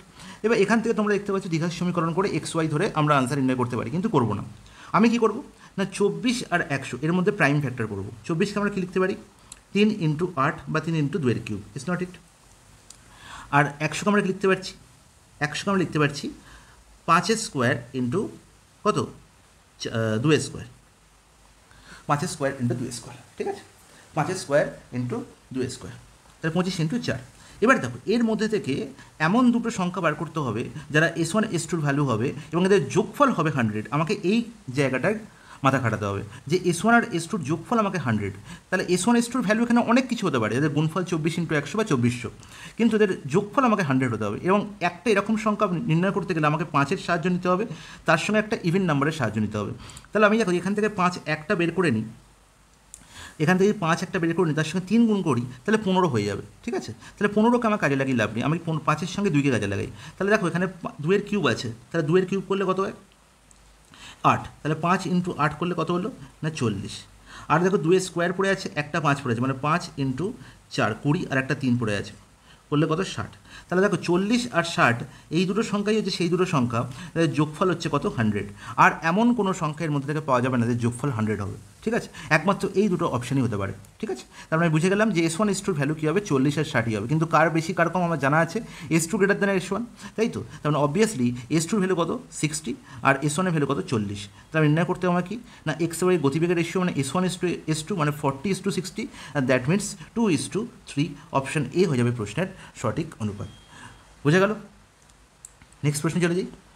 বলছে একটি ট্রেন লাইনের পাশ দিয়ে ট্রেনটি একই অভিমুখে যথাক্রমে 3 কিমি পার ঘন্টা এবং 5 কিমি পার ঘন্টা বেগে চলমান দুই ব্যক্তিকে যথাক্রমে 10 সেকেন্ড এবং 11 সেকেন্ড অতিক্রম করে। ট্রেনটির গতিবেগ কত? খুব ভালো কথা। তা ট্রেনটি যদি একটা স্থির বস্তুকে অতিক্রম করতো, ট্রেন নিজের দৈর্ঘ্য যেত এবং নিজের স্পিডে যেত, ওকে। কিন্তু ট্রেন যখন কোনো একটা এমন বস্তুকে অতিক্রম করছে যার কোনো লেন্থ নেই, তখন অবশ্যই সে নিজের দৈর্ঘ্য যাবে। কিন্তু সেই বস্তুটি যদি কী হয়, একটা নির্দিষ্ট স্পিডে চলতে আরম্ভ করে, তখন তাকে সে নিজের স্পিডে অতিক্রম করবে না, তখন সে আপেক্ষিক বেগ বা রিলেটিভ স্পিডে অতিক্রম করবে। এটুকু মাথায় রাখতে হবে। এবার যেহেতু এখানে এই দুটি ব্যক্তি যারা 3 কিমি পার 5 কিমি বেগে হেঁটে যাচ্ছে, এরা ট্রেনের দিকেই যাচ্ছে, কেন আমার রিলেটিভ স্পিড নির্ণয় করতে গেলে কী করতে হবে, না ট্রেনের স্পিড মাইনাস কি, না এই দুই ব্যক্তির স্পিড। ও বোঝা গেল? তাহলে ট্রেন যখন নিজের দৈর্ঘ্য ট্রেন যখন এই ব্যক্তিগত এবং 3 কিমি পার ঘন্টা বেগে যাওয়া ব্যক্তিকে অতিক্রম করছে, তখন সে কী করবে, না নিজের দৈর্ঘ্য অতিক্রম করবে, তাহলে টি দৈর্ঘ্য অতিক্রম করবে, ওকে। এবার দেখো এরা কোন স্পিড অতিক্রম করবে, না রিলেটিভ স্পিড অতিক্রম করবে। তাহলে ধরলাম ট্রেনের স্পিড হচ্ছে কি এস মাইনাস কী হবে, না ব্যক্তির স্পিড কত, 3 কিমি পার ঘন্টা। তাহলে 3কে যদি আমি মিটার পার সেকেন্ডে করে নিই, কেন মিটার পার সেকেন্ডে করবো, কারণ 10 সেকেন্ড 11 সেকেন্ড আছে। তাহলে 3 ইন্টু কত করবো, 5/18 ইজিক্যাল টু কত বলা হয়েছে, না 10 সেকেন্ড। বোঝা গেল? বলবে হ্যাঁ একদম বোঝা গেছে, কোনো অসুবিধা নেই। তাহলে এখান থেকে আমি কী পেয়ে গেলাম, ট্রেনের টি এর ভ্যালু পেয়ে গেলাম, ঠিক আছে। তাহলে টি এর ভ্যালু কিন্তু সব জায়গায় সেম হবে, কারণ ট্রেনের লেন্থ সমান। তাহলে টি ইজিক্যাল টু নির্ণয় করবো, টি ইজিক্যাল টু কত হচ্ছে, তাহলে বলবো দাদা টি ইজিক্যাল টু হচ্ছে 10s মাইনাস, এখানে দেখো কাটাকুটি 318 করতেও পারো বা রেখে দিতেও পারো, 10s মাইনাস কত, না 150/18। ওকে, সিমিলারলি ফর নেক্সট কেস, এটা হচ্ছে 1 নম্বর কেস। নেক্সট কেস দেখতে পাচ্ছি আবার একটা ব্যক্তিগত ট্রেন যার গতিবেগ হচ্ছে 5 কিমি/ঘন্টা। তাহলে সেম কনসেপ্ট, ট্রেন তার নিজের দৈর্ঘ্য যাচ্ছে, স্পিড হচ্ছে ট্রেনের এস, এবং কত স্পিডে যাচ্ছে, রিলেটিভ স্পিডে যাচ্ছে, যেহেতু একই দিকে যাচ্ছে তাহলে ট্রেনের স্পিড থেকে ব্যক্তির স্পিড মাইনাস 5 কিমি/ঘন্টা, একে আমি কী করবো না মিটার পার সেকেন্ড ট্রান্সফার করবো, তাহলে এস মাইনাস কি না 5/18, তাই তো বলবে দাদা একদম ঠিক, কোনো অসুবিধা নেই। ইজিক্যাল টু কত না 11 সেকেন্ড। তাহলে এখান থেকে আমি টি এর ভ্যালু পাবো কত না, টি এর ভ্যালু ডাইরেক্ট লিখতে পারি। আচ্ছা, এই পার্টটা দুবার লেখার তো কোনো প্রয়োজন হয় না, তোমরা বুঝেই গেছো, ঠিক আছে। তাহলে আলটিমেট এখান থেকে ডাইরেক্ট আমি টি এর ভ্যালু লিখতে পারি। তাহলে ডাইরেক্ট এখানে টি এর ভ্যালু কত হবে গো না, এখানে 11 ছিল, তার মানে 11 মাইনাস কত, আলটিমেট কত ছিল ওখানে 5 ইন্টু কত ছিল 18, 5-18, তাহলে 5 × 5 × 11/18। এই 11 কী করে এলো না, এই 11-র জন্য বোঝা গেছে, বলবে হ্যাঁ একদম বোঝা গেছে, কোনো অসুবিধা নেই, ঠিক আছে। তাহলে 5 × 5 = 25, 25 11 হচ্ছে কত না 275, তাহলে 275/18 একবারই করে দিলাম, বোঝা গেল। তাহলে এই দুটো টি তো সমান, এখানেও টি কি ট্রেনের ডিস্টেন্স, এখানেও টি ট্রেনের ডিস্টেন্স, মানে এই দুটো পার্টি কি ইকুয়াল। তাহলে এই দুটো পার্ট ইকুয়াল হলে আমি কী লিখতে পারি না 10s/11s আগে লিখলাম মাইনাস 275/18 = 10s - 150/18। তাহলে এখান থেকে আমি কী পেয়ে যাবো না ট্রেনের স্পিড পেয়ে যাবো খুব সহজে। তাহলে 11s - 10s মানে s = কত হলো না 275 - 150/18। তাহলে দেখো আমি কেন কী জন্য গুণ করি তোমরা আশা করি বুঝতে পারছো। এবার এসটা এখানে মিটার পার সেকেন্ডে বেরিয়েছে, আমার কিলোমিটার/ঘন্টায় আছে, তাহলে 18/5 দিয়ে গুণ করে দাও, গল্প শেষ। 18 ক্যান্সেল আউট হয়ে গেল। আর 275 থেকে 150 বিয়োগ করলে কত হবে, 275 থেকে 150 বিয়োগ করলে হবে 125, তাই তো। তাহলে 125/5 মানে হচ্ছে 25।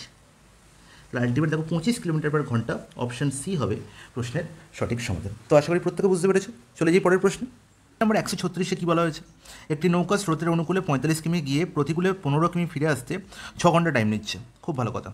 তাহলে আমরা জানি যে অনুকূলকে আমরা কী বলে থাকি, ডাউনস্ট্রিম বলে থাকি, এবং প্রতিকূলকে আমরা আপস্ট্রিম বলে থাকি।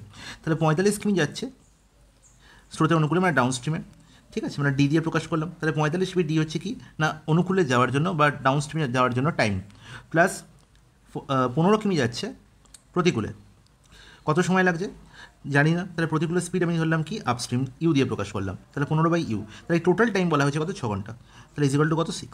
ওকে, সিমিলারলি আবার বলেছে অনুকূলে 60 কিমি যাচ্ছে, তাহলে সময় কত লাগছে না 60/d, এবং প্রতিকূলে যাচ্ছে কত 26 কিমি, সময় লাগছে কত না 9 ঘন্টা। ওকে গাইস, তাহলে এই দুটো ইকুয়েশন এখান থেকে আমাকে ডি আর ইউ ভ্যালু নির্ণয় করতে হবে ইকুয়েশন সলভ করে, ঠিক আছে। অথবা আমরা একটি স্পেশাল ট্রিক্সও করতে পারি, যারা সানডে ম্যাথস ম্যাজিক দেখছো না তাদের অবশ্যই বলবো সানডে ম্যাথস ম্যাজিক দেখো। একটা দারুণ ইনিশিয়েটিভ, প্রত্যেক সপ্তাহে রবিবার দিন আমরা একটা করে প্রশ্ন সলভ করাই, এবং যেখানে কি থাকে একটা স্পেশাল ট্রিক্স লুকিয়ে থাকে যেটা তোমাদের শেখা খুব দরকার। এরকম কিছু স্পেশাল অঙ্ক আছে যেগুলো তোমাদের কিছু ট্রিক্স অ্যাপ্লাই করতে হয়, ঠিক আছে। অ্যাপ্লাই না করেও আমি শেখাই যে অ্যাপ্লাই না করেও কী করে করা যায়, কিন্তু তার হলেও সময় বাঁচাতে সেগুলো শেখা দরকার, ঠিক আছে। সেগুলো শুধু শর্টকাট নয়, সেটা হচ্ছে একটা প্রসেস। তো সেইগুলোর জন্য তোমরা সানডে ম্যাথস ম্যাজিক অবশ্যই ফলো করো। লাস্ট সানডে ম্যাথস ম্যাজিকে এই টপিকটি খুব ভালো করে বোঝানো হয়েছে। ওকে গাইস, তো সেখান থেকে তোমরা এটা সলভ করে নিতে পারবে। আমি বলবো যে এক্সাম হল অ্যাপ্রোচ কী হতে পারে এই ধরনের প্রশ্নের। দেখো 4টে অপশান দিয়ে, এই 4টে অপশান হচ্ছে তোমার কাছে ব্রহ্মাস্ত্র।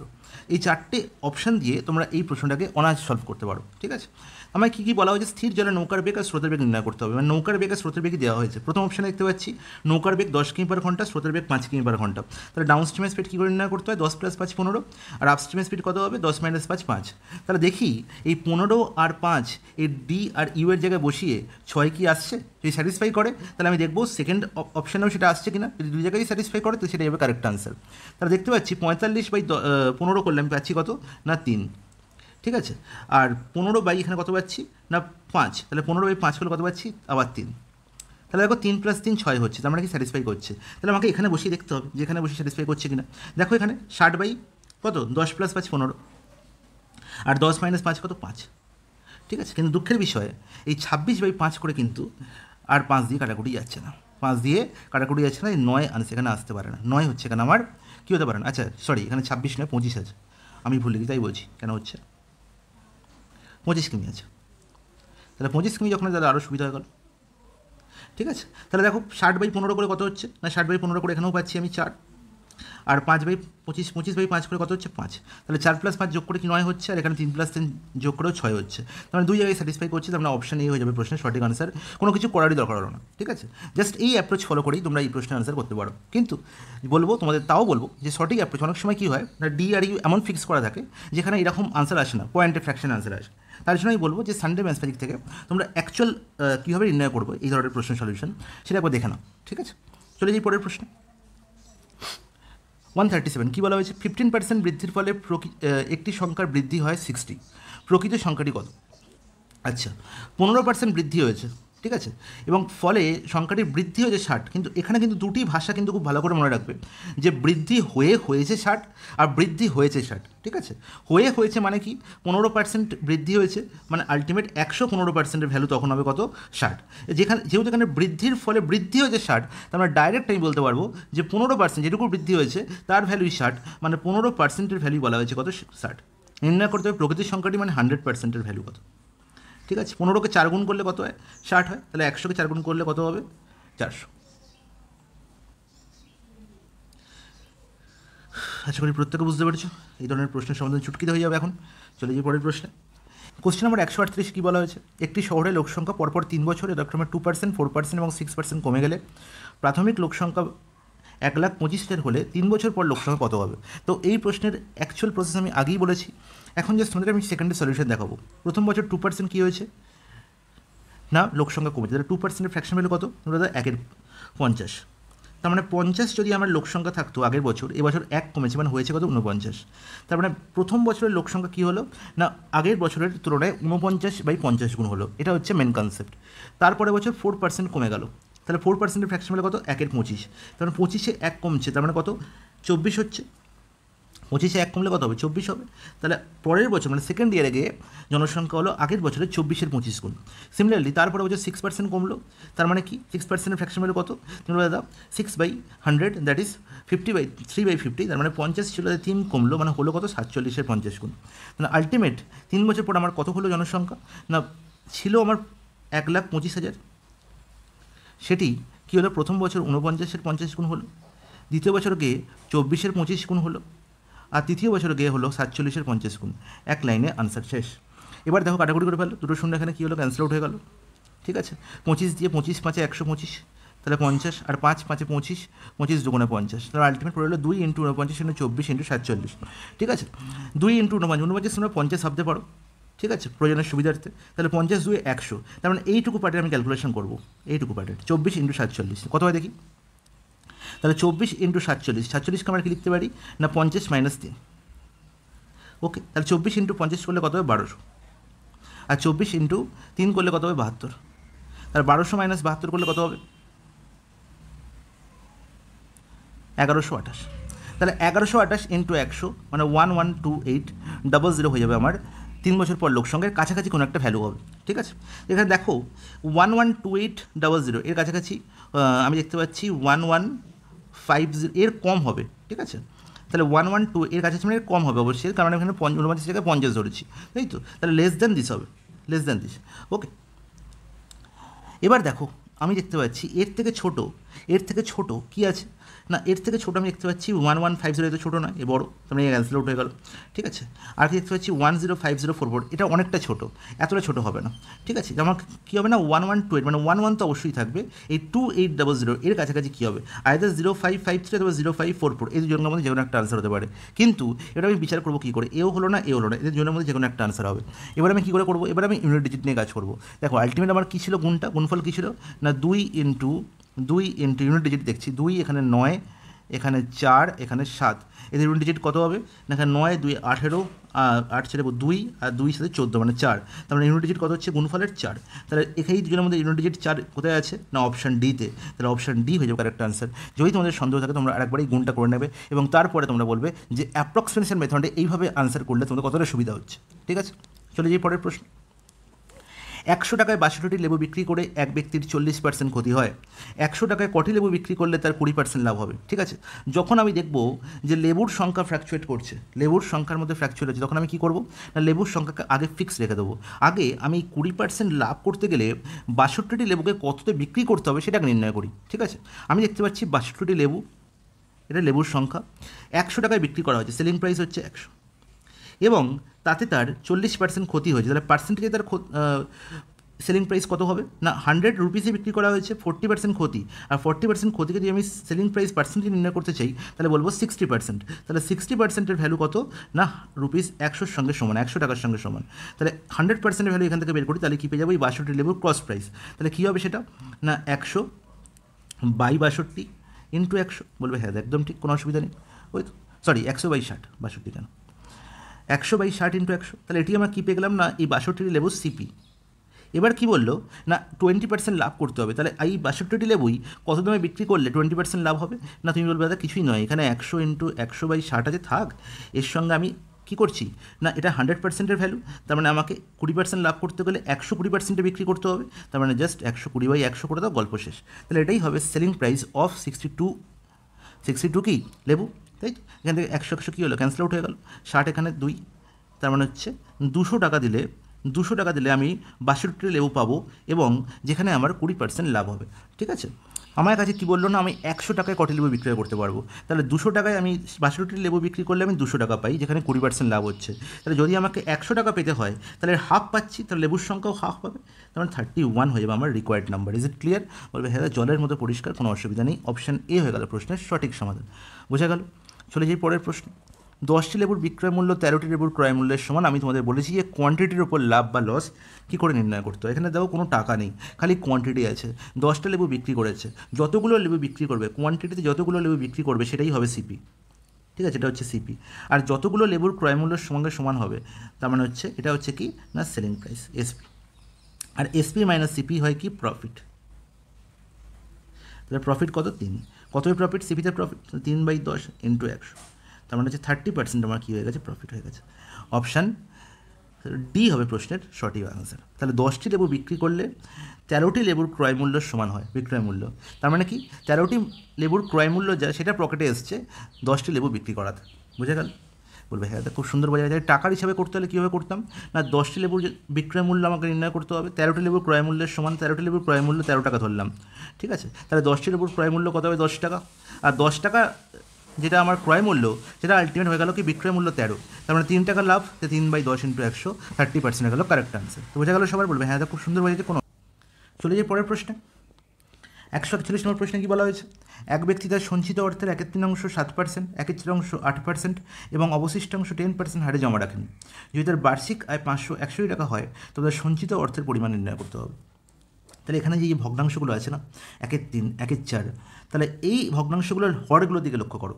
প্রথমে কি দেখতে পাচ্ছি 1/3 একটি ভগ্নাংশ আছে, তারপরে দেখতে পাচ্ছি 1/4 একটি ভগ্নাংশ আছে, ঠিক আছে। তাহলে এই 1/3 1/4 কী প্রকাশ হচ্ছে সঞ্চিত অর্থের কত পরিমাণ, তাহলে 3 আর 4-এর এলসিএম কত হবে 12 হবে, 3 আর 4-এর এলসিএম কত হবে 12 হবে, তাহলে টোটাল যদি 12 হয় তার সঞ্চিত অর্থ, তার 1/3 মানে 4 টাকা, তাই তো, তাহলে 12 টাকা আমি টোটাল আমি ধরে নিতে সঞ্চিত অর্থ, তাহলে তার মধ্যে তার 1/3 মানে কত 4 টাকা, 4 টাকার সে রাখছে 7% রেটে, 7% রেটে, ওকে। এবার যেহেতু এখানে পার্সেন্টেজ আছে তুমি কি করবে না এই 12-র জায়গায় 12 না লিখে এর পাশে দুটো শূন্য অ্যাড করে দেবে, এর পাশে দুটো শূন্য অ্যাড করে দেবে, ব্যাস তাহলেই তোমার সমাধান করতে আরও ইজি হয়ে যাবে। দেখো তার মানে 1200 যদি এখানে করি তাহলে এখানে কী যাবে 400 হয়ে যাবে, তাই তো, তাহলে 1200-র 1/3 করলে কত হবে 400 হবে, তাহলে 400 টাকা 7% রেটে রাখা হয়েছে, আর 1200-র 1/4 মানে কত না 300 টাকা, সেটি কত পার্সেন্ট রেটে রাখা হয়েছে না 8% রেটে রাখা হয়েছে। তাহলে এখানে তার কত আয় হলো সেটা পেয়ে যাবো। তাহলে বাকি টাকা কত হলো, দেখো 1200-র মধ্যে 300 আর 400 অলরেডি আমি ইনভেস্ট করে দিয়েছি, তাহলে 300 + 400 মানে 700, পুরো থাকে কত 500, তাহলে রিমেনিং টাকা কত, রিমেনিং কত না রিমেনিং হচ্ছে আমার 500 টাকা। এই 500 টাকা সে 10% হারে জমা রাখে, তাহলে এখানে তার 10% সে ইন্টারেস্ট পাচ্ছে, তাহলে এখানে কত ইন্টারেস্ট পারলো, তাহলে এই পার্সেন্টেজ সাইনটাকে যদি অমিট করতে হয় তাহলে এখানে দুটো শূন্য আমাকে অমিট করতে হবে, তার সাথে কত 28। সিমিলারলি এখানে যদি পার্সেন্টটাকে অমিট করতে হয় তাহলে কী হবে, এখানে দুটো শূন্য অফ হবে, 4 কত 24। সিমিলারলি এখানে যদি 10% সরি এখানে যদি আমাকে এই পার্সেন্টেজ সাইন অফ করতে হয় তাহলে আমি কী পাবো না এই দুটো শূন্যকে অমিট করবো, তাহলে 5 10 কত 50, তাহলে এই হচ্ছে আমার টোটাল আয় বা টোটাল ইন্টারেস্ট। তাহলে কত হলো 28 + 24 + 50 যোগ করলে কত 24 24 48, বা এখানে 25 25 ধরে নাও 25 25 কত 50 50 50 100, তাহলে আমি এখানে এক্সট্রা ধরেছি 1 আর এখানে আমার পড়ে আছে কত 3, তার মানে কত 2, তার মানে হচ্ছে 102। তাহলে 102 টাকা আমার আয় হচ্ছে। তাহলে যখন আমার 1200 টাকা হচ্ছে কি না টোটাল সঞ্চিত অর্থ। আমার বলা হয়েছে বার্ষিক আয় 561, তার মানে 12, এই যে 102 এটা আলটিমেট 561 সঙ্গে সমান। তাহলে আমাকে 1200 টাকা কার সঙ্গে সমান সেটা আমার নির্ণয় করতে হবে। তাহলে 561/102 ইন্টু কত 1200, কাটাকুটি যাচ্ছে, বলবে হ্যাঁ অবশ্যই 2 দিয়ে 2 5 10, 2 1 2, এখানে হচ্ছে 600, আর 51 দেখো 11 দিয়ে পুরোপুরি কাটাকুটি চলে যাচ্ছে, 51 5 এর আগে 6, তাহলে 11 ইন্টু 600 মানে হচ্ছে 6600 হয়ে যাবে আমার টোটাল সঞ্চিত অর্থ। অপশান এ হয়ে গেল প্রশ্নের সঠিক সমাধান। তাহলে বোঝা গেল প্রত্যেকে, বলবে হ্যাঁ সুন্দর বোঝা গেছে, কোনো অসুবিধা নেই। চলে যাই পরের প্রশ্ন। কিছু পরিমাণ টাকার 3 বছরের সমূল চক্রবৃদ্ধি 800 টাকা এবং 4 বছরের সমূল চক্রবৃদ্ধি হচ্ছে 840 টাকা। এর মানে কি? সমূল চক্রবৃদ্ধি মানে হচ্ছে আমাকে কি বলা হয়েছে, অ্যামাউন্ট বলা হয়েছে, amount after 3 years, after 3 years কত না 800 টাকা, আর অ্যামাউন্ট আফটার 4 ইয়ার্স সেটি কত না 840 টাকা। নির্ণয় করতে হবে আমাকে কি চক্রবৃদ্ধি সুদের হার মানে আর পার্সেন্ট, রেট অফ পার্সেন্টেজ আমাকে নির্ণয় করতে হবে, সিআই পার্সেন্টেজ নির্ণয় করতে হবে। ঠিক আছে, সেই পার্সেন্টেজ আমাকে নির্ণয় করতে হবে। দেখো সবসময় মনে রাখবো যখনই আমরা কম্পাউন্ড ইন্টারেস্ট বা চক্রবৃদ্ধি সুদ পড়বো তখনই মনে রাখবো, যখনই কনজিকিউটিভ ইয়ার থাকবে তখন মনে রাখবো যে আগের বছরের টাকা পরের বছরের জন্য কী হয়ে যাবে না প্রিন্সিপাল। তার মানে কি, যখন আমরা 4 বছরের হিসাব করছি তাহলে 3 বছরের amount of 3 years, amount for 3 years is equal to principal of 4th years. ঠিক আছে, তাহলে অ্যামাউন্ট 3 বছরের amount for 3 years, amount after 3 ইয়ার্সও লিখতে পারো। ঠিক আছে, তাহলে 3 বছরের অ্যামাউন্ট যেটা সেটা সবসময় হয়ে যাবে কি 4th ইয়ারের জন্য, মানে পরের বছরের জন্য প্রিন্সিপাল, পরের বছরের জন্য কী হয়ে গেল প্রিন্সিপাল। তাহলে 4th ইয়ারে যে ইন্টারেস্ট পাবো সেটা আমি কার ওপর পাবো না এই 3 বছরের অ্যামাউন্টের উপর পাবো, আর 3 বছরের অ্যামাউন্ট কত বলা হয়েছে 800, তার মানে এটা হলো প্রিন্সিপাল। আমি সেখান থেকে অ্যামাউন্ট কত পাচ্ছি 4 বছর পরে না 840 পাচ্ছি। তাহলে আমার কত ইন্টারেস্ট পেয়েছি 40 ইন্টারেস্ট পেয়েছি, কার উপর পেয়েছি না 800 উপর পেয়েছি। সবসময় মনে রাখবো যে 1 বছরের গ্যাপের যে ইন্টারেস্টটা সেটা সিম্পল ইন্টারেস্টের সঙ্গে সঙ্গে সমান হয়, তাই তো। তাহলে 40/800, তাহলে 800 টাকায় 40 টাকা মানে 40/800 ইন্টু 100 হয়ে যাবে কি সিআই পার্সেন্টেজ। তাহলে বলো 40 এখানে কত গুণ হচ্ছে, তুমি দাদা 20 গুণ হচ্ছে, আর 20 এখানে 100 মানে 5, তাহলে 5%। অপশন সি হয়ে যাবে প্রশ্নের সঠিক সমাধান। আশা করি কোনো অসুবিধা থাকার কথাই নয়। তাহলে চলে যাই পরের প্রশ্নে। কোশ্চেন নাম্বার 143-তে বলা হয়েছে এক ব্যক্তি 500 টাকায় কিছু লেবু কিনে 5% করছে 20% লাভ এবং 2% বিক্রি করছে 10% ক্ষতিতে। তাহলে মোটের ওপর তার লাভ বা ক্ষতি নির্ণয় করতে হবে। তাহলে দেখতে পাচ্ছি 500 টাকা হচ্ছে আমি টোটাল জিনিসটার দাম, এবার এর 5% ক্রয় মূল্য কত হবে, তাহলে ইন্টু 5/7। তাহলে এই 5% বিক্রি করার হচ্ছে 20% লাভ, আর 20%-এর ফ্র্যাকশন ভ্যালু আমরা জানি কত 1/5, তার মানে এই হচ্ছে 5/7 ওপর লাভ, আর বাকি 2% ওপর 10% ক্ষতি হয়েছে। তার 2% ক্রয় মূল্য কত না 500 ইন্টু 2/7, আর তার উপর 10% ক্ষতি মানে 1/10 ক্ষতি। তার আমরা জানি যে লাভ থেকে ক্ষতি বিয়োগ করলে আমি কী পাবো না লাভ বা ক্ষতি পাবো অ্যাকচুয়াল টোটালের উপর। তাহলে এখানে দেখছি 20%, এখানে 10%, এখানে 5/7, এখানে 2/7, তাহলে অবভিয়াসলি বুঝতে পারছি যে লাভই হবে, ক্ষতি হবে না। ঠিক আছে, 5 ক্যান্সেল আউট হয়ে গেল। এখানে দেখতে পাচ্ছি 2 5 এখানে 100, তাহলে আলটিমেট 500/7 মাইনাস 100/7 মানে অবভিয়াসলি 400/7 হয়ে গেল কি আমার প্রফিট। এই 400/7 প্রফিট কার ওপর হলো না টোটালের ওপর হলো, টোটালের ওপর বলতে কি 500-র ওপর, তাহলে 400/7 ইন্টু 500 ইন্টু 100 হয়ে যাবে আমার প্রফিট পার্সেন্টেজ। ঠিক আছে, তাহলে 500-র ওপর এত টাকা প্রফিট, 100-র ওপর কত, ইজ ইট ক্লিয়ার, বলবে হ্যাঁ একদম ক্লিয়ার, কোনো অসুবিধা নেই। 2 শূন্য ক্যান্সেল আউট হয়ে গেল, 5 20 100, তাহলে 4 20 80/7% হয়ে গেল আমার টোটাল প্রফিট। অপশন ডি হবে প্রশ্নের সঠিক আনসার। তাহলে 80/7% আমার লাভ হবে, ইজ ইট ক্লিয়ার, বলবে হ্যাঁ তুমি জলের মতো পরিষ্কার, কোনো অসুবিধা নেই। তাহলে এই ছিল আজকের ক্লাসের কয়েকটি প্রশ্নের সমাধান। নেক্সট ক্লাসে আমরা 2023 WBCS মেন্সের যে প্রশ্নগুলো এসছে সেই প্রশ্নগুলো নিয়ে আলোচনা করব। ঠিক আছে, তো এবার আমরা দেখব WBCS মেন্সের প্রশ্ন সলিউশন। তাতে কী হবে না তোমাদের স্টেটের যাবতীয় প্রশ্ন আছে না, সব পরীক্ষার প্রশ্ন তোমাদের কভার আপ হয়ে যাবে। ওকে, তো 1000 প্রশ্নের যে আমরা টার্গেট নিয়েছি, হ্যাঁ অবশ্যই 2000 প্রশ্ন সলভ করতে পারি, কিন্তু আমি সেটা ডিপেন্ড করছি যে 1000 প্রশ্ন সলিউশন করার পর তোমরা কীরকম রেসপন্স করছো, তোমাদের আদৌ এতে কোনো লাভ হচ্ছে কিনা নাকি চ্যাপ্টার ওয়াইজ করলে লাভ হবে সেটা আমাকে জানাতে হবে। তোমরা আমাকে কমেন্ট করে জানাও যে তোমাদের কতটা লাভ হচ্ছে, তোমরা কতটা এখান থেকে গেইন করতে পারছো। ঠিক আছে, চলো নেক্সট ক্লাসে দেখা হবে, আজকের মতো এখানেই বাই, টাটা।